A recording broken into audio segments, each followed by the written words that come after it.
کہا جائے کہ پڑھو وہ کہے گا ارے میں نے تو کسی اسکول میں اردو ہی نہیں سیکھی ہے، بھلا میں اس کتاب کے اندر دیکھ کر کیسے پڑھ سکتا ہوں؟ میری ماں بہنوں، اگر آپ کے سامنے بغیر زیر زبر پیش کے قرآن دے دی جائے اور آپ سے کہا جائے کہ پڑھو، آپ پڑھیں گے؟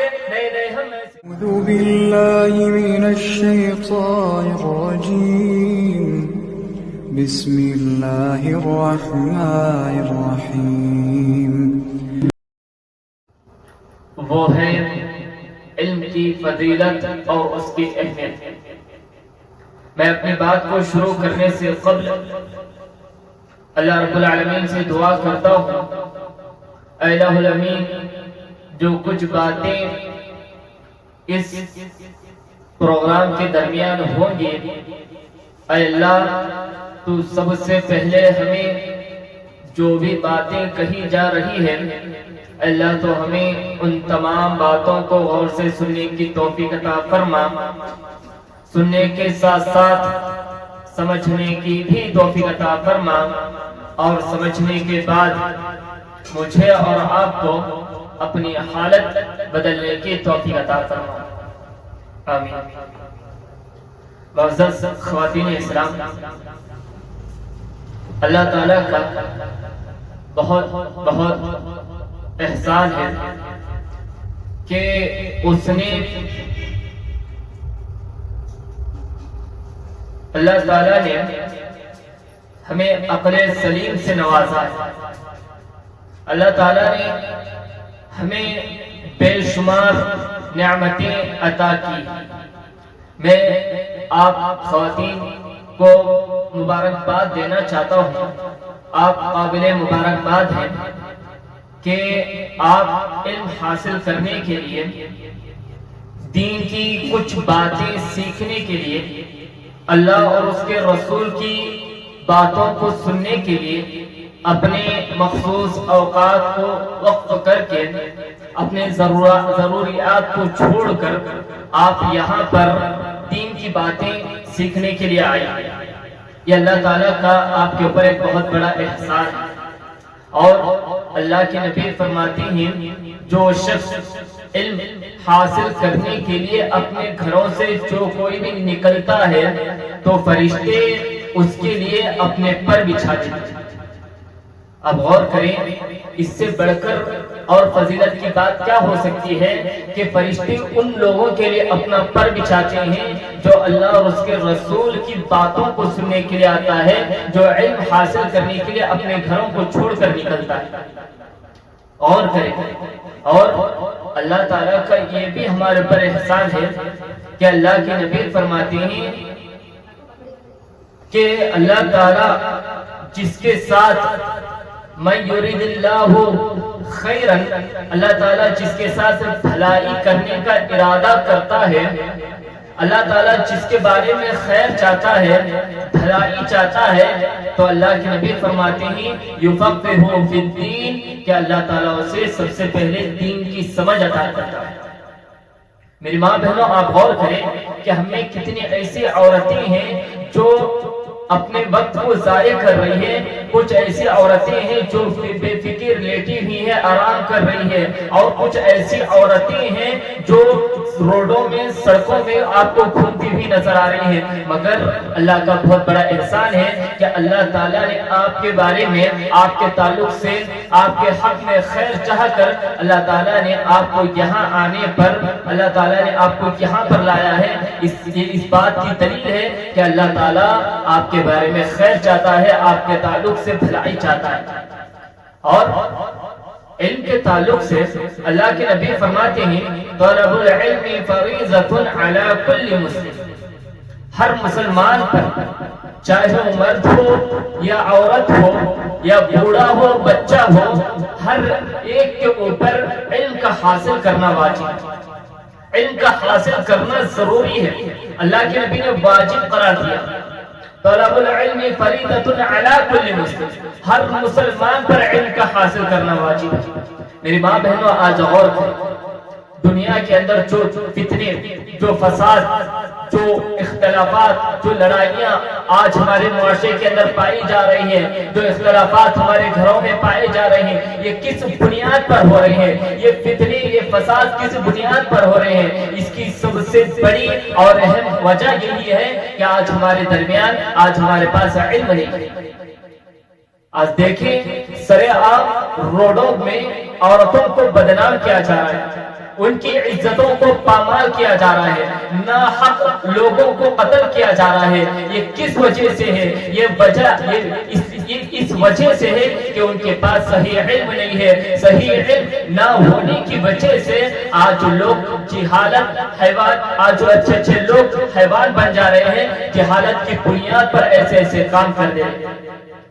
اسی لیے اللہ کے نبی نے فرمایا کہ ہر مسلمان کا علم حاصل، ہر مسلمان کے اوپر علم کا حاصل کرنا ضروری ہے، واجب ہے۔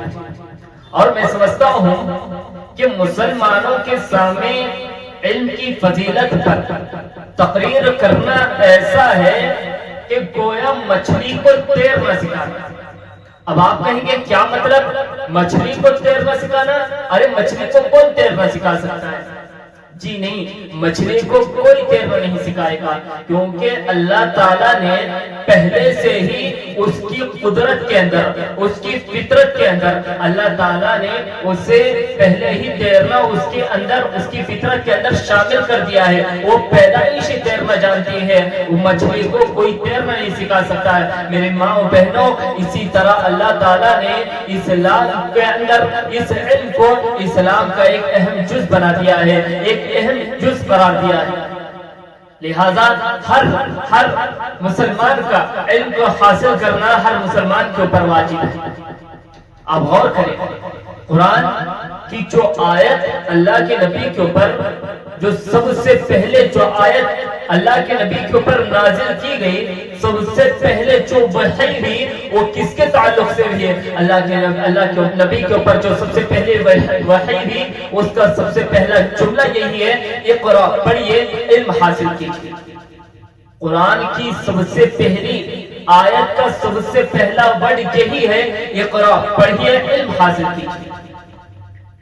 اللہ کے نبی غار حرا کے اندر موجود ہے، آپ غار حرا میں ہے، ایک فرشتہ آیا، حضرت جبرائیل امین تشریف لے آیا، آپ سے کہا اقرا، پڑھو۔ اللہ کے نبی فرماتے ہیں مانا بقاری، ارے نہیں میں پڑھ نہیں سکتا، مجھے تو پڑھنا لکھنا آتا ہی نہیں ہے، میں تو پڑھا لکھا ہوں ہی نہیں۔ میری ماں بہنوں، ایک بے علم کے سامنے اردو کتاب رکھ دی جائے اور اس سے کہا جائے کہ پڑھو، وہ کہے گا ارے میں نے تو کسی اسکول میں اردو ہی نہیں سیکھی ہے، بھلا میں اس کتاب کے اندر دیکھ کر کیسے پڑھ سکتا ہوں؟ میری ماں بہنوں، اگر آپ کے سامنے بغیر زیر زبر پیش کے قرآن دے دی جائے اور آپ سے کہا جائے کہ پڑھو، آپ کہیں گے نہیں ہم ایسے قرآن ہرگز نہیں پڑھ سکتے کیونکہ ہمیں یہ معلوم ہی نہیں ہے۔ میری ماں بہنوں، اللہ کے نبی پہلے پڑھے لکھے نہیں تھے، آپ کو پڑھایا لکھایا نہیں گیا تھا، اسی لیے اللہ کے نبی فرماتے ہیں مانا بقاری، ارے نہیں میں پڑھ نہیں سکتا، مجھے تو پڑھنا لکھنا آتا ہی نہیں ہے، میں تو پڑھا لکھا ہوں ہی نہیں۔ اللہ کے نبی فرماتے ہیں اس فرشتے نے مجھے اتنی زور سے دبایا، اس نے میرے جسم کو اتنی زور سے پکڑا، اتنی تیزی سے پکڑا کہ میری طاقت میرے انتہا کو پہنچ گئی۔ اس نے پکڑا، فرمایا اقرا، پڑھو۔ اللہ کے نبی فرماتے ہیں مانا بقاری، ارے نہیں میں پڑھ نہیں سکتا، مجھے تو پڑھنا لکھنا آتا ہی نہیں ہے۔ اللہ کے نبی فرماتے ہیں اس فرشتے نے پھر میرے جسم کو اتنی زور سے پکڑا، اتنی تیزی سے پکڑا کہ میری جان میرے انتہا کو پہنچ گئی۔ اس نے پکڑا، فرمایا اقرا، پڑھو۔ اللہ کے نبی فرماتے ہیں مانا بقاری، ارے نہیں میں پڑھ نہیں سکتا، مجھے تو پڑھنا لکھنا آتا ہی نہیں ہے۔ اللہ کے نبی فرماتے ہیں پھر وہ فرشتہ کہتا ہے اقرا بسم ربک الذی خلق، خلق الانسان الإنسان من علق اقرأ وربك الأكرم الذي علم بالقلم علم الإنسان ما لم يعلم. پڑھو اس رب کے نام سے جس نے تجھ کو پیدا کیا ہے, اس نے تجھے ایک چمٹنے والی مٹی سے پیدا کیا ہے. اقرأ وربك الأكرم, پڑھو تیرا رب بھی بہت زیادہ عزت والا ہے. الذي علم بالقلم, جس نے قلم سے علم دیا ہے. علم الانسان ما لم يعلم, اور انسان کو وہ چیزیں عطا کی ہے جو کچھ کے وہ نہیں جانتا تھا. تو میری ماں بہنوں, جو اللہ کے نبی کے اوپر جو سب سے پہلے وحی بھی تھی وہ علم کے تعلق سے, علم کے تعلق سے. قرآن کی سب سے پہلے آیت کا سب سے پہلا ورڈ یہی ہے کہ اقرا, پڑھیے, آپ علم حاصل کیجیے. آپ اس واقعے سے, اس دلیل سے آپ اندازہ لگا سکتے ہیں کہ ایک مسلمان کا علم حاصل کرنا ایک مسلمان کے اوپر کتنا ضروری ہے. اللہ کے نبی کے اوپر سب سے پہلے علم کے تعلق سے. آئیے علم کے تعلق سے میں ایک اور دلیل آپ کو دیتا ہوں. دیکھیے علم کا کیا مقام ہے. اگر انسان کے پاس علم نہیں ہے تو انسان ایک مردے آدمی کی طرح, کچھ بھی نہیں ہے, بے پیدا آدمی ہو. دیکھیے اللہ تعالیٰ فرماتا ہے قل هل يستوي الذين يعلمون والذين لا يعلمون. اے نبی کہہ دو کہ ایک پڑھا لکھا اور ایک جاہل دونوں کبھی برابر نہیں ہو سکتے. یعنی اگر ایک انسان پڑھا لکھا ہے اور ایک انسان جاہل ہے, وہ پڑھا لکھا نہیں ہے, تو ان دونوں کا مقام ایک نہیں ہو سکتا. یہ دونوں کبھی برابر نہیں ہو سکتے. اللہ تعالیٰ فرماتا ہے اے نبی کہو جس طرح ایک زندہ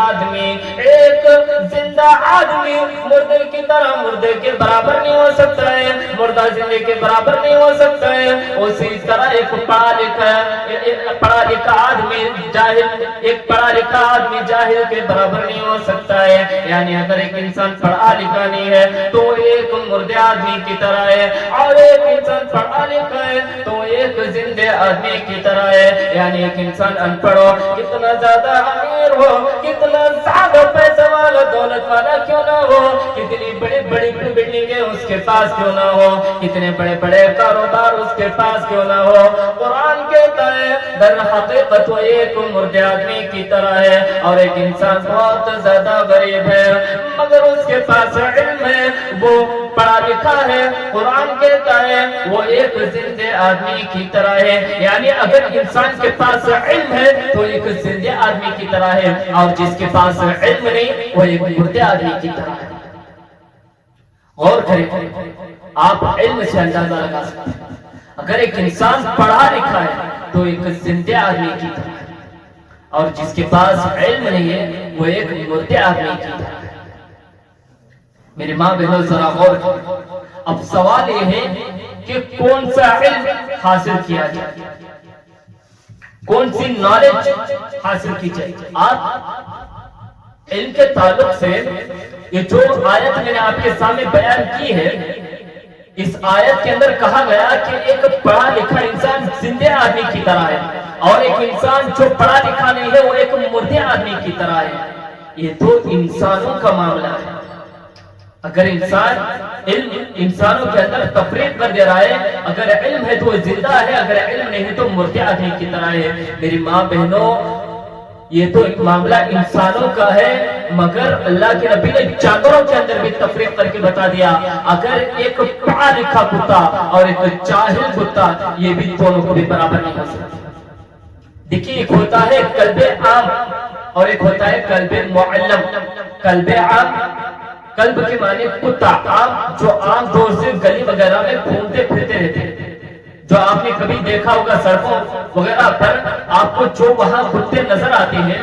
اس کتے کے بارے میں اللہ کے نبی فرماتے ہیں اگر وہ کتا کسی برتن میں منہ ڈال دے, اللہ کے نبی فرماتے ہیں 7 مرات اس کو 7 مرتبہ دھویا جائے.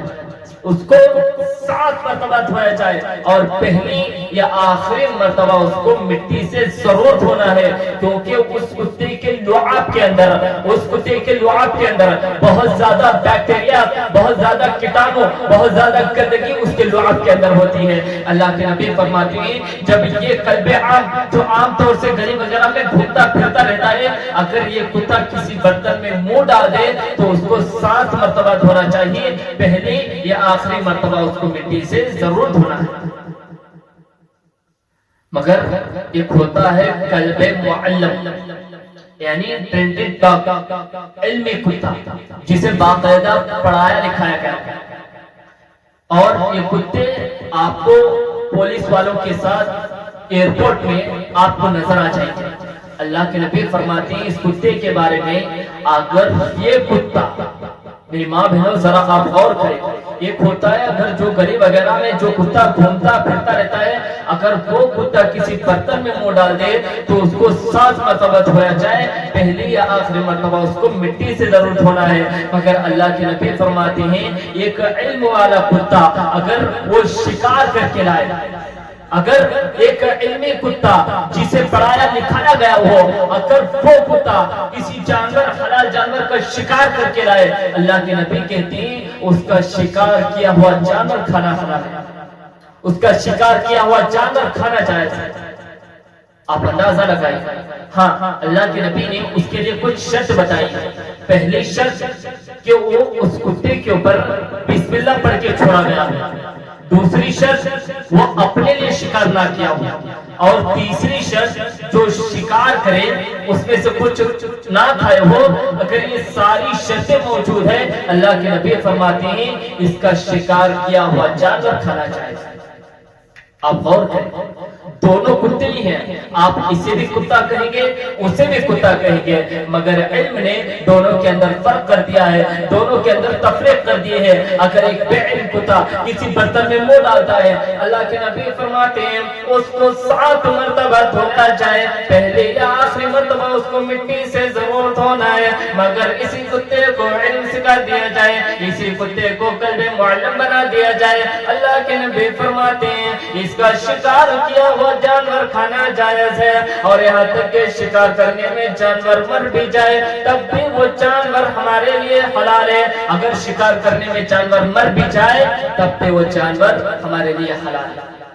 اور کریں میری ماں بہنوں، علم نے کیسے تفریق کر دی، آپ اس سے اندازہ لگا سکتے ہیں، آپ اسے اپنے آپ کا محاسبہ کر سکتے ہیں کہ واقعی ہم زندہ آدمی کی طرح ہے یا مردے آدمی کی طرح ہے۔ اب ایک سوال یہاں پر یہ پیدا ہوتا ہے کہ کون سا علم حاصل کیا جائے، کون سی نالج لی جائے، ریجن نالج یا یونیورسل نالج، دنیاوی تعلیم حاصل کی جائے یا دینی تعلیم حاصل کی جائے۔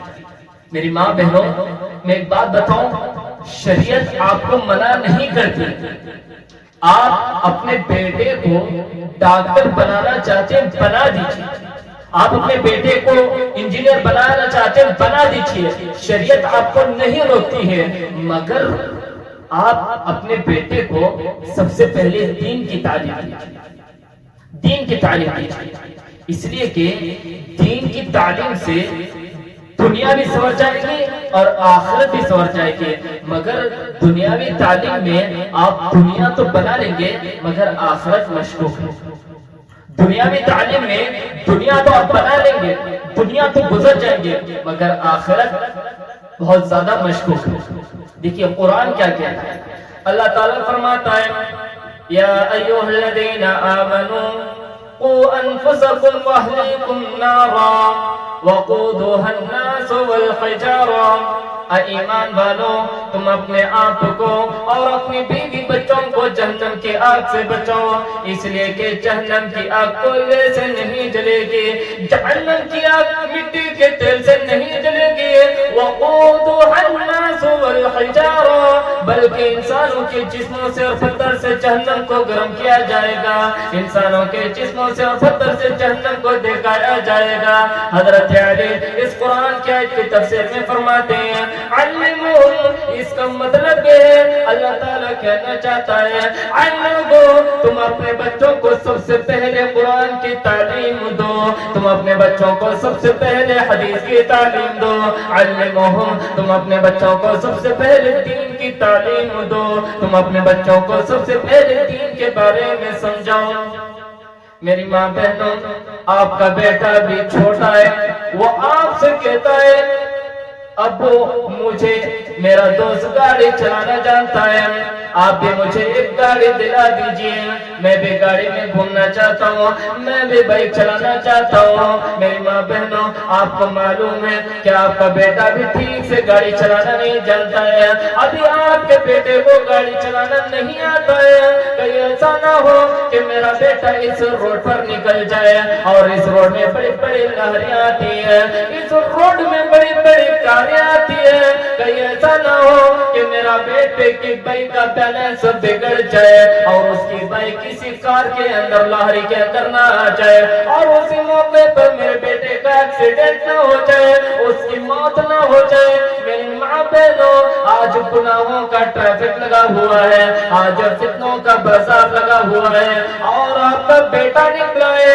آپ کا بیٹا نکلا ہے، ابھی اسے قرآن کا علم نہیں ہے، ابھی اسے دین کا علم نہیں ہے، کہیں ایسا نہ ہو کہ آپ کا بیٹا کسی فتنے کی چپیٹ میں نہ آ جائے، آپ کا بیٹا کسی فتنے کا شکار نہ ہو جائے، آپ کا بیٹا کسی فتنے کی چپیٹ میں نہ آ جائے، کسی فتنے سے آپ کے بیٹے کا ایکسیڈنٹ نہ ہو جائے اور اس کا ایمان خراب نہ ہو جائے، اس کا دین بگڑ نہ جائے اور اس کی وجہ سے وہ جہنم کا سبب نہ بن جائے۔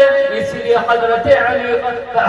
حضرت علی کہتے ہیں علموہم تم اپنے بچوں کو سب سے پہلے دین کی تعلیم دو، دین کی تعلیم دو، اپنے بچوں کو سب سے پہلے قرآن و حدیث کے بارے میں سمجھاؤ کہ قرآن کیا ہے، حدیث کیا ہے۔ آج معاشرے کے اندر دیکھا جائے، آج کتنے ایسے گھر ہیں جو اپنے بچوں کو دین کی تربیت کرنے کے بجائے، ان کی صحیح رہنمائی کرنے کے بجائے، ماں باپ تنگ آ کر ان سے چھٹکارا پانے کے لیے ان کے ہاتھ میں موبائل دے کر، ان کے ہاتھ میں موبائل پکڑا کر بٹھا دیتے ہیں۔ کتنی بڑی جہالت کی بات ہے، جس کی وجہ سے یہی بچے کل جا کر اسی فون کے عادی بن جاتے ہیں۔ کیسی گندی گندی چیزیں جو فون کے اندر دیکھتے ہیں انہی چیزوں کے متبع بن جاتے ہیں اور بعد میں جا کر یہ ماں باپ کے نافرمان بن جاتے ہیں۔ قرآن دیکھیے کیا کہتا ہے، حضرت علی کہتے ہیں کہ تم اپنے بچوں کو سب سے پہلے دین کی تعلیم، قرآن کی تعلیم دو، اپنے بچوں کو عالم بناؤ۔ میری ماں بہنوں، اللہ نے اگر آپ کو بیٹے بیٹیوں سے نوازا ہے تو آپ اپنے بچوں کو عالم بنائیے، اپنے بیٹوں کو حافظ بنائیے۔ آج معاشرے کے اندر جب کہا جاتا ہے کہ تم اپنے بچوں کو عالم بناؤ، حافظ بناؤ، تو کہتے ہیں کیا کرے گا، کیا کرے گا ہمارا بیٹا حافظ بن کر، کیا کرے گا ہمارا بیٹا عالم بن کر۔ یہی کہ رمضان میں آیا، یہی میرا بیٹا حافظ بن جائے گا، عالم بن جائے گا اور ایک 10-15 ہزار والی مسجد میں امامت کرتے بیٹھ جائے گا۔ کیا کرے گا؟ اگر رمضان آئے گا تو جھولا لے کر نکل جائے گا چلنے کے لیے۔ نہیں، ہم اپنے بیٹے کو عالم نہیں بنائیں گے۔ آج ان لوگوں کے خیالات، آج ہم اپنے بیٹوں کو حافظ نہیں بنائیں گے بلکہ ہم اپنے بچوں کو میڈیکل کی تعلیم دیں گے، اپنے بچوں کو انجینئر بنائیں گے، بہت زیادہ بڑا ہوگا اور بڑا مقام حاصل کرے گا، 1 لاکھ 2 لاکھ 3 لاکھ کمائے گا، بہت زیادہ پیسہ کمائے گا۔ ہم اپنے بچوں کو عالم حافظ نہیں بنائیں گے۔ اور کریں میری ماں بہنوں، آج کتنے ایسے ڈاکٹروں کو ہم نے دیکھا ہے جنہوں نے اپنا مقام تو پا لیا، جو اپنے ان مقامات میں، جو اپنے ان بڑی بڑی کوششوں میں جو کامیاب ہو گئے، ڈاکٹر تو بن گئے، انجینئر تو بن گئے، مگر ان کے اندر انسانیت ختم ہو گئی۔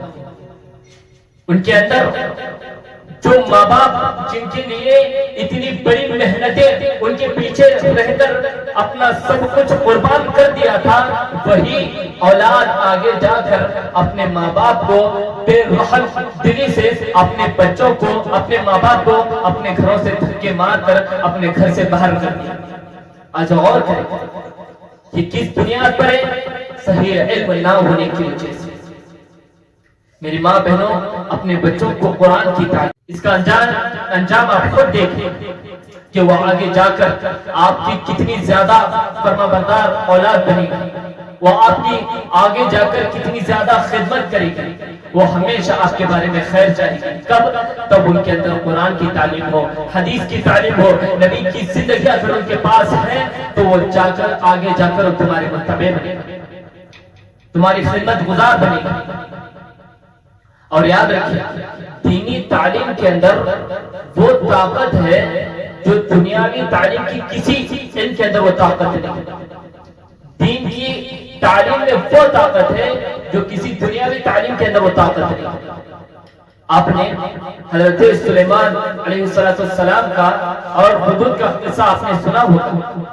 حضرت سلیمان علیہ السلام کی پارلیمنٹ لگی ہوئی تھی، مجلس لگی ہوئی تھی۔ حضرت سلیمان کہتے ہیں کہ مجھے تم میں حدود نظر نہیں آ رہا ہے۔ حدود کا ہے، آنے دو، آج میں اس کو تباہ کر دوں گا۔ شام ہی حدود آیا، کہنے لگا اے سلیمان میں ملک سبا سے آ رہا ہوں۔ اے سلیمان میں نے وہاں دیکھا ہے کہ وہاں کی حکمران ایک عورت ہے۔ اے سلیمان وہ لوگ سورج کی پوجا کرتے ہیں، وہ لوگ سورج کی عبادت کرتے ہیں، وہ لوگ سورج کے آگے جھکتے ہیں۔ حضرت سلیمان کہتے ہیں کہ اچھا یہ بات ہے۔ تو حضرت سلیمان علیہ السلام نے ایک خط لکھا، بسم اللہ الرحمن الرحیم، اللہ کے نام سے شروع کرتا ہوں۔ حضرت سلیمان نے ایک خط لکھا اور اس حکومت کو دیا، وہ جا کر وہاں پر ڈالے۔ اس ملک سبا کے حکمران کا اس عورت کا نام تھا بلقیس۔ وہ گئی بلقیس کے محل میں ڈال کر، اللہ کے نبی نے اسے اسلام کی دعوت دی تھی کہ تم ہمارے اسلام میں داخل ہو جاؤ۔ اس نے اس خط کو دیکھا، پڑھا اور حضرت سلیمان علیہ السلام سے ملنے کے لیے وہ ملک سبا سے فلسطین آ رہی تھی۔ اب حضرت سلیمان علیہ السلام کی پارلیمنٹ لگی ہوئی تھی۔ حضرت سلیمان کہتے ہیں اپنی شان بتانا چاہتے تھے، اے لوگوں، کون تم میں ایسا شخص ہے جو ملک سبا کی حکمران کا بلقیس کا تخت لے کر میرے سامنے حاضر ہو جائے، میرے سامنے بلقیس کا تخت میرے سامنے پیش کرے۔ کہنے والے نے کہا اے بادشاہ، جو مجلس لگی ہوئی ہے، اس مجلس کے ختم ہونے سے پہلے میں بلقیس کا تخت لے کر آپ کے سامنے حاضر ہو جاؤں گا۔ قرآن کہتا ہے کہ یہ جو کہنے والا تھا ایک جنات تھا۔ عورت نے کہا اے بادشاہ، اگر اجازت ہو تو آنکھ پلک چھپکنے سے پہلے، نگاہ داشت ہونے سے پہلے میں ملک سبا کی بلقیس کا تخت لے کر میں آپ کے سامنے حاضر ہو جاؤں گا۔ قرآن کہتا ہے یہ جو کہنے والا تھا یا بھی یہ جو کہہ ہی رہا تھا، اسی دوران پلک چھپکنے سے پہلے بلقیس کا تخت حضرت سلیمان علیہ السلام کے سامنے حاضر ہو گیا۔ قرآن کہتا ہے یہ جو کہنے والا تھا ایک آدمی تھا اور اس کے پاس کتاب کا علم تھا، اس کے پاس دین کا علم تھا۔ تو میری ماں بہنوں، پتہ چلا کہ دین کا جو علم ہے یہ دنیاوی تعلیم سے زیادہ، دنیاوی علم سے زیادہ سب سے زیادہ طاقتور ہے، سب سے زیادہ طاقت مند ہے۔ اور یاد رکھیں، اگر اللہ نے آپ کو علم سے نوازا ہے، اللہ نے آپ کو علم کی دولت عطا کی ہے، تو کبھی بھی اپنے اس علم پر اعتراض نہیں چاہیے، کبھی بھی اپنے اس علم پر تکبر نہیں کرنا چاہیے، کیونکہ اللہ تعالیٰ کو تکبر ہرگز پسند نہیں ہے۔ غور کریں، کیا شیطان یہ علم کو نہیں جانتا تھا؟ شیطان کے پاس علم نہیں تھا، بہت سارا علم شیطان کے پاس تھا، مگر اس نے اپنے اس علم پر تکبر کر لیا، اس نے اپنے اس علم پر غرور کر لیا، اور مارے غرور کی وجہ سے، مارے تکبر کی وجہ سے اس نے اللہ کی نافرمانی کی۔ اللہ کے حکم کو ٹھکرا دیا، جس کی وجہ سے نتیجہ یہ ہوا کہ اللہ تعالیٰ نے اسے جنت سے نکال دیا اور اس کا ٹھکانہ ہمیشہ ہمیشہ کے لیے جہنم میں کر دیا۔ اور حضرت موسیٰ علیہ السلام یہ کون ہے؟ حضرت موسیٰ کو کلیم اللہ کہا جاتا ہے، یعنی اللہ سے بات کرنے والے۔ حضرت موسیٰ یہ دنیا کے اندر ہی رہ کر اللہ سے کلام کیا کرتے تھے، حضرت موسیٰ اللہ سے بات کیا کرتے تھے۔ یہ خصوصیت دنیا کے اندر کسی اور نبی کو عطا نہیں کی گئی۔ اگر کسی کو عطا کی گئی ہے، اس خصوصیت سے کسی کو نوازا گیا ہے، تو حضرت موسیٰ علیہ السلام کو نوازا گیا۔ حضرت موسیٰ اللہ سے بات کیا کرتے تھے، مگر حضرت موسیٰ نے ایک مرتبہ کہہ دیا کہ لوگوں، اس روئے زمین پر مجھ سے بڑا عالم کوئی نہیں، مجھ سے بڑا عالم کوئی نہیں۔ اللہ تعالیٰ کو حضرت موسیٰ کی جملے بہت ناگوار گزرے، بہت ناگوار گزرے۔ اللہ تعالیٰ کہتا ہے، اے موسیٰ جاؤ، میرا ایک بندہ خضر ہے جو تم سے بھی زیادہ علم رکھنے والا ہے، وہ تم سے بھی زیادہ جاننے والا ہے۔ اے موسیٰ تم سے بھی زیادہ علم رکھنے والا ہے، میرا ایک بندہ خضر ہے جو تم سے بھی زیادہ علم رکھتا ہے۔ اللہ تعالیٰ حضرت موسیٰ کہتے ہیں، اے اللہ یہ حضرت خضر مجھے کہاں ملیں گے؟ اے اللہ میں ان سے ملنا چاہتا ہوں، اے اللہ میں ان سے ملاقات کرنا چاہتا ہوں۔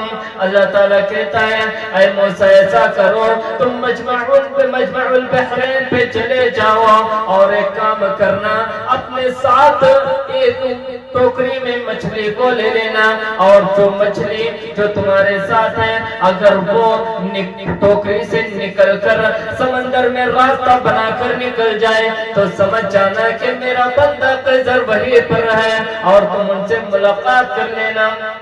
حضرت موسیٰ نے ایسا ہی کیا، اپنے ساتھ میں ایک ٹوکری اور اس میں مچھلی کو رکھ لیا، اور ان کے ساتھ یوشع بن نون بھی تھے۔ یہ دونوں ساتھ میں نکلنے لگے۔ راستے میں انہوں نے آرام کیا، جب تھک گئے تو انہوں نے آرام کرنے لگے۔ یہ ایک جگہ انہوں نے آرام کیا۔ حضرت موسیٰ گہری نیند میں سو گئے، اور حضرت یوشع بن نون ان کو ہلکی سی آنکھ لگی ہوئی تھی، معمولی سی آنکھ لگی ہوئی تھی۔ انہوں نے سوتے سوتے دیکھ لیا کہ وہ مچھلی اپنے ٹوکرے سے نکل کر سمندر میں راستہ بنا کر نکل گئی، مگر بیدار ہونے کے بعد حضرت موسیٰ کے سامنے اس کا ذکر کرنا وہ بھول گئے۔ جب وہ کچھ آگے نکلے تو حضرت موسیٰ کہتے ہیں، اے یوشع جو مچھلی ہے اس کو نکالو، بہت زیادہ بھوک لگ رہی ہے، ہم اس کو کھا لیں گے، ہم اس کو یہیں پر پکا کر کھا لیں گے۔ حضرت یوشع بن نون کو یاد آتا ہے، کہنے لگے، اے موسیٰ تم جس مچھلی کے بارے میں ذکر کر رہے ہو، جس مچھلی کے بارے میں پوچھ رہے ہو، وہ مچھلی تو وہیں پر نکل کر راستہ بنا کر گزر گئی جہاں ہم آرام کر رہے تھے۔ حضرت موسیٰ کہتے ہیں، ارے اللہ کے بندے، ہمیں وہیں پر خضر موجود ہے، اور وہیں پر تو خضر موجود تھے، ہمیں وہیں پر خضر سے ملنا تھا۔ اب دونوں وہی جگہ پر آ گئے، حضرت خضر وہاں پر موجود تھے۔ حضرت موسیٰ خضر کے پاس گئے، کہنے لگے کہ میں موسیٰ ہوں۔ حضرت خضر کہتے ہیں، کہا کون سے موسیٰ؟ بنی اسرائیل کے موسیٰ؟ کہا ہاں۔ حضرت موسیٰ کہتے ہیں کہ اللہ تعالیٰ نے جو علم تمہیں عطا کیا ہے، علم تقوینی، اللہ تعالیٰ نے جو علم تمہیں عطا کیا ہے، میں اس علم کو حاصل کرنا چاہتا ہوں، میں اس علم کو سیکھنا چاہتا ہوں۔ حضرت خضر کہتے ہیں، کہا موسیٰ جو اللہ تعالیٰ نے مجھے علم عطا کیا ہے وہ تم علم حاصل نہیں کر سکتے۔ کیوں؟ کیونکہ تمہارے اندر صبر نہیں ہے، تمہارے اندر صبر نہیں ہے، تم اس علم کو حاصل نہیں کر سکتے۔ حضرت موسیٰ کہتے ہیں، نہیں، آپ مجھے صابروں میں سے پاؤ گے، میں آپ کے ساتھ رہنا چاہتا ہوں، میں آپ کے ساتھ علم حاصل کرنا چاہتا ہوں۔ ٹھیک ہے۔ حضرت موسیٰ حضرت خضر کے ساتھ رہنے لگے۔ حضرت موسیٰ اور حضرت خضر حضرت یوشع بن نون یہ دونوں چلنے لگے، ایک کشتی پر سوار ہو گئے، ایک کشتی پر سوار ہو گئے، اور ان کشتی والوں نے حضرت خضر سے پیسہ بھی نہیں لیا۔ جب یہ بستی سے گزرے تو حضرت خضر نے اس کشتی کے اندر، اس جہاز کے اندر نقص پیدا کرنا شروع کر دیا۔ اس کشتی کے اندر انہوں نے عیب پیدا کر دیا، ایک تختہ یہاں سے نکالا، ایک تختہ وہاں سے نکالا، اس کشتی میں انہوں نے بگاڑ پیدا کر دیے۔ حضرت موسیٰ کہتے ہیں اے خضر کیا بات ہے، اچھی خاصی کشتی ہے، نئی کشتی ہے، تم اس میں نقص کیوں پیدا کر رہے ہو، تم اس میں عیب کیوں پیدا کر رہے ہو، اس کشتی کو تم بگاڑ کیوں رہے ہو؟ حضرت خضر کہتے ہیں کہا موسیٰ میں نے کہا تھا کہ تمہیں کوئی سوال نہیں کرنا ہے، لہٰذا تم میرے ساتھ رہ نہیں سکتے، لہٰذا میرے پاس سے نکل جاؤ، اب تم میرے ساتھ رہ نہیں سکتے۔ حضرت موسیٰ کہتے ہیں کہا خضر مجھ سے غلطی ہو گئی، میں آگے سے اب آپ کو کوئی سوال نہیں کروں گا، میں آپ سے کچھ نہیں پوچھوں گا۔ حضرت خضر نے کہا دیکھو سوچ لو، اب کوئی سوال مجھے نہیں کرنا ہے، میں جو کرتا ہوں مجھے کرنے دو، بس اس میں کوئی سوال نہ کرنا، کوئی سوال تمہیں نہیں کرنا ہے، کیوں، کیسے، کب، کیا واسطے، کیوں، ایسے کوئی سوال تمہیں نہیں کرنا ہے، بس میں جو کر رہا ہوں اسے دیکھو اور خاموش رہو اور مجھے روکنے کی کوشش نہ کرو۔ ٹھیک ہے، یہ دونوں جب گزرے انہوں نے دیکھا کہ سمندر کے کنارے کچھ بچے کھیل رہے تھے، حضرت خضر نے ان میں سے ایک بچے کو پکڑا اور اس کی گردن کو مروڑ دیا، اس بچے کو قتل کر دیا۔ حضرت موسیٰ کہتے ہیں اے خضر کیا بات ہے، اچھا کھیلتا بچہ، اچھا کھیلتا ہوا بچے کو تم نے پکڑا اور بلا اجرت تم نے بچے کو قتل کر دیا، آخر اس بچے کو قتل کرنے کی وجہ کیا تھی؟ حضرت خضر کہتے ہیں کہا موسیٰ میں نے منع کیا تھا کہ تمہیں کوئی سوال نہیں کرنا ہے، لہٰذا تم میرے ساتھ نہیں رہ سکتے، اب تم میرے ساتھ نہیں رہ سکتے، نکل جاؤ یہاں سے، نکل جاؤ، اب تم میرے ساتھ رہنے کی کوئی گنجائش نہیں۔ حضرت خضر کہتے ہیں، حضرت موسیٰ کہتے ہیں کہا خضر غلطی ہو گئی، آخری مرتبہ اگر اب اس کے بعد میں نے کوئی سوال کر لیا تو میں خود یہاں سے نکل جاؤں۔ اب تینوں آگے بڑھنے لگے۔ حضرت خضر وہاں کی بستی، ایک بستی کے پاس سے گزرے، انہوں نے ایک بستی والوں سے کھانا مانگا، ان سے کہا کہ آپ ہماری مہمان نوازی کریں، آپ ہمیں کھانے کے لیے کچھ دیں، ہم کئی دن سے بھوکے ہیں، آپ ہماری مہمان نوازی کریں، مگر ان لوگوں نے مہمان نوازی کرنے سے انکار کر دیا، انہوں نے آپ کو کھانا دینے سے انکار کر دیا۔ یہ کچھ آگے بڑھنے لگے، انہوں نے دیکھا کہ ایک دیوار بہت زیادہ بوسیدہ تھی، ایک دیوار بہت زیادہ کمزور تھی۔ حضرت خضر نے اس دیوار کو ہاتھ لگایا اور اس دیوار کو درست کر دیا، اس دیوار کو صحیح کر دیا۔ حضرت موسیٰ کہتے ہیں اے خضر نہ تو بستی والوں نے ہمیں کھانا دیا اور نہ ہی انہوں نے ہماری مہمان نوازی کی، اے خضر بلا اجرت بلا معاوضے کہ تم نے اس دیوار کو درست کیوں کیا؟ اے خضر انہوں نے ہماری اتنی بے عزتی کی، انہوں نے ہمیں کھانے کے لیے کھانا تک نہیں دیا، پانی نہیں دیا، اور تم ان کی مدد کر رہے ہو۔ اے خضر یہ دیوار تم نے کیوں درست کر دی؟ حضرت خضر کہتے ہیں کہا موسیٰ میں نے منع کیا تھا کہ تمہیں کوئی سوال نہ کرنا، لہٰذا اب تم میرے ساتھ ہرگز نہیں رہ سکتے۔ حضرت موسیٰ کہتے ہیں اے خضر یقیناً اللہ تعالیٰ نے جو علم تمہیں عطا کیا ہے وہ مجھے نہیں عطا کیا ہے، اب میں جانے کے لیے تیار ہوں، لیکن مجھے یہ جو تین کام تم نے کیے ہیں ان تینوں کا عذر بیان کر دو، ان تینوں چیزوں کی وضاحت کر دو۔ حضرت خضر کہتے ہیں کہ میں نے جو کشتی کے اندر جو نقص پیدا کیے وہ اس لیے پیدا کیے کیونکہ ہم جس بستی سے گزر رہے تھے وہاں کا جو بادشاہ تھا، اگر اس بادشاہ کی نگاہ کس اچھی کسی اچھی کشتی پر، نئی کشتی پر اگر اس کی نگاہ پڑ جاتی تو وہ ہم سے ہماری کشتی کو چھین لیتا. اس لیے میں نے اس کے اندر نقص پیدا کیا. جب اس نے اس کشتی کے اندر نقص کو دیکھا، عیب کو دیکھا، تو اس نے ہمیں جانے دیا. کہا اچھا ٹھیک ہے، تم نے بچے کو کیوں قتل کیا؟ حضرت خضر کہتے ہیں کہ وہ بچہ جو تھا کافر تھا اور اس کے ماں باپ نیک تھے، بزرگ تھے. اگر وہ بڑا ہوتا تو اپنے ماں باپ کو بہت زیادہ ستانے لگتا، اپنے ماں باپ کے اوپر بہت زیادہ بوجھ بن جاتا. اسی لیے میں نے اس بچے کو قتل کر دیا. کہا اس دیوار کو درست کیوں کیا؟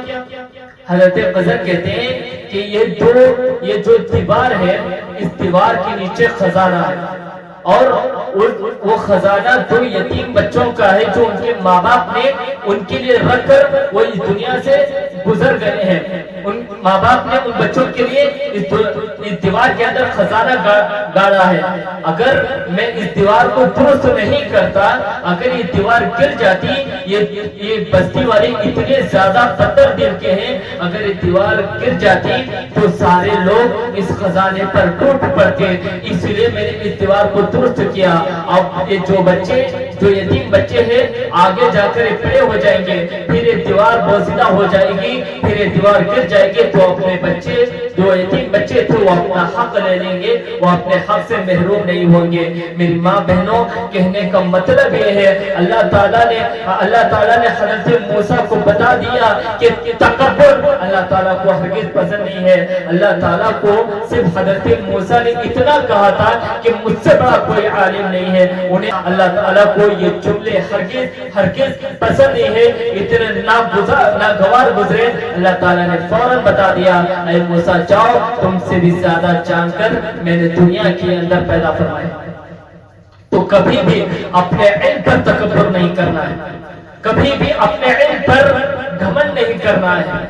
میری ماں بہنوں، اللہ تعالیٰ نے اپنے نبی کو ایک دعا سکھائی. اب غور کریں، اللہ کے نبی کو اللہ تعالیٰ نے بہت سارے مقامات سے نوازا. کبھی بھی اللہ نے یہ نہیں کہا کہ اے نبی تم مجھ سے اپنی عزت کا مطالبہ کرو، تم مجھ سے اپنے مقامات کا مطالبہ کرو، تم مجھ سے دعا کرو کہ میں تمہیں ہمیشہ خوش رکھوں. کبھی بھی اللہ کے نبی نے اللہ سے دعا نہیں کی اے اللہ تو مجھے مال و دولت سے نواز دے، اے اللہ تو مجھے عزت و شہرت سے نواز دے، اے اللہ تو میری زندگی کو خوش و خرم بنا دے، اے اللہ تو مجھے اپنی زندگی عیش و آرام کے ساتھ گزارنے کی توفیق عطا فرما. کبھی بھی اللہ نے یہ نہیں کہا کہ تم مجھے اس طرح کی دعا مانگو، بلکہ اللہ نے کہا سورہ طٰہٰ کے اندر وَقُلْ رَبِّ زِدْنِي عِلْمًا، اے نبی اللہ سے اپنے رب سے دعا کرو کہ اللہ تعالیٰ تمہارے علم میں اضافہ عطا فرمائے. میری ماں بہنوں، ہمیشہ اللہ سے دعا کرو وَقُلْ رَبِّ زِدْنِي عِلْمًا کہ اللہ تعالیٰ ہمارے علم میں اضافہ عطا فرمائے. اور کریں دنیا کے اندر کتنے ایسے بڑے بڑے علم والے گزرے. حضرت عائشہ رضی اللہ عنہا جو تھی، یہ اپنے وقت کی ڈاکٹر تھی، اپنے وقت کی ایک سرجن تھی. حضرت عائشہ کے پاس کچھ ایسے بچے لائے جاتے جن کے اوپر پھنسیاں پھوڑے وغیرہ ہوتے تو حضرت عائشہ ان کا علاج کیا کرتی تھی. اور حدیث میں بھی بہت زیادہ مہارت رکھنے والے بڑے بڑے صحابہ حضرت عائشہ کے پاس حدیث کا علم حاصل کرنے کے لیے آتے. اور حضرت عائشہ کی عمر کتنی تھی؟ 18 سال کی عمر. اور کریں اس وقت کے بڑے بڑے 40-50 سال کی عمر کے صحابہ حضرت عائشہ کے پاس حدیث کا علم حاصل کرنے کے لیے آتے. اور موجودہ دور میں بھی ایسے ہمارے اسلاف گزرے، ہمارے ایسے بزرگ گزرے ہیں جنہوں نے دینی علم حاصل کیا اور دنیاوی علم میں بھی ایسا مقام حاصل کیا، ایسا مقام انہوں نے حاصل کیا جو آج تک کسی نے ایسا مقام حاصل نہیں کیا. آپ ایک کتاب دا کیرن آف میڈیسن، یعنی یہ قانونی کتاب ہے، یہ اس کتاب کو پڑھے بغیر کوئی مکمل ڈاکٹر نہیں ہو سکتا. اس کتاب کو پڑھے بغیر کوئی مکمل طبیب نہیں کہلائے گا، مکمل ڈاکٹر نہیں کہلائے گا. اور اس کتاب کے جو رائٹر ہے اے وی سینا ہے. اور جانتے ہو اے وی سینا کون ہے؟ یہ اے وی سینا کوئی اور نہیں بلکہ علامہ ابن سینا رحمۃ اللہ علیہ ہے. انہوں نے پہلے دین کی تعلیم حاصل کی اور بعد میں دنیا میں تعلیم میں ایسا مقام حاصل کیا جو آج تک کوئی ایسا مقام حاصل نہیں کیا. انہوں نے ایسا مقام حاصل کیا. ان کی کتاب کو پڑھے بغیر کوئی مکمل ڈاکٹر نہیں ہو سکتا ہے. اور سرجری کے جو نئے آلات جنہوں نے پیش کیے ان کے بارے میں کہا جاتا ہے جو سرجری کے آلات ایجاد کرنے والے ہیں ان کا نام اے وی ظرف ہے. اور اے وی ظرف کوئی اور نہیں ہے بلکہ علامہ ابن زہر رحمہ اللہ ہے. میری ماں بہنوں ذرا غور کریں.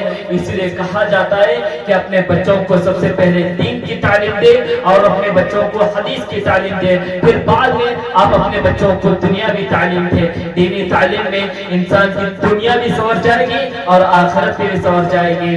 میں اپنی باتوں کے ہی پر اتفاق کرتا ہوں اور اللہ سے دعا کرتا ہوں اے الہ العالمین جو کچھ باتیں اس مجلس پروگرام کے درمیان بھی ہے اے اللہ تو ہمیں ان تمام باتوں سے عبرت حاصل کرنے کی توفیق عطا فرما. اے اللہ تو ہمیں علم نافع عطا فرما. میری ماں بہنوں ایک پیاری دعا ہے, آپ ہمیشہ اس دعا کو مانگتے رہیں. آپ نماز کے بعد فرض نماز کے بعد جو اذکار ہے ان میں یہ دعا مل جائے گی. دعا ہے اللہم انی اسألک علما نافعا ورزقا طیبا. بہترین دعا ہے, آپ اس دعا کو ہمیشہ مانگتے رہیں. اللہ سے دعا ہے کہ اللہ تعالی ہمیں کہنے اور سننے سے کئی زیادہ کئی باتوں پر عمل کرنے کی توفیق عطا فرمائے. اللہ تعالی ہمیں علم نافع عطا فرمائے. اللہ تعالی ہمیں ہم سے جو گناہ ہوئے ہیں اللہ تعالی ہمارے سارے گناہوں کو معاف عطا فرمائے. اللہ تعالی ہمیں صراط مستقیم پر چلنے کی توفیق عطا فرمائے. اللہ تعالی ہمیں قرآن و حدیث کے مطابق چلنے کی توفیق عطا فرمائے. اللہ تعالی خرافات سے, شرک و بدعات سے,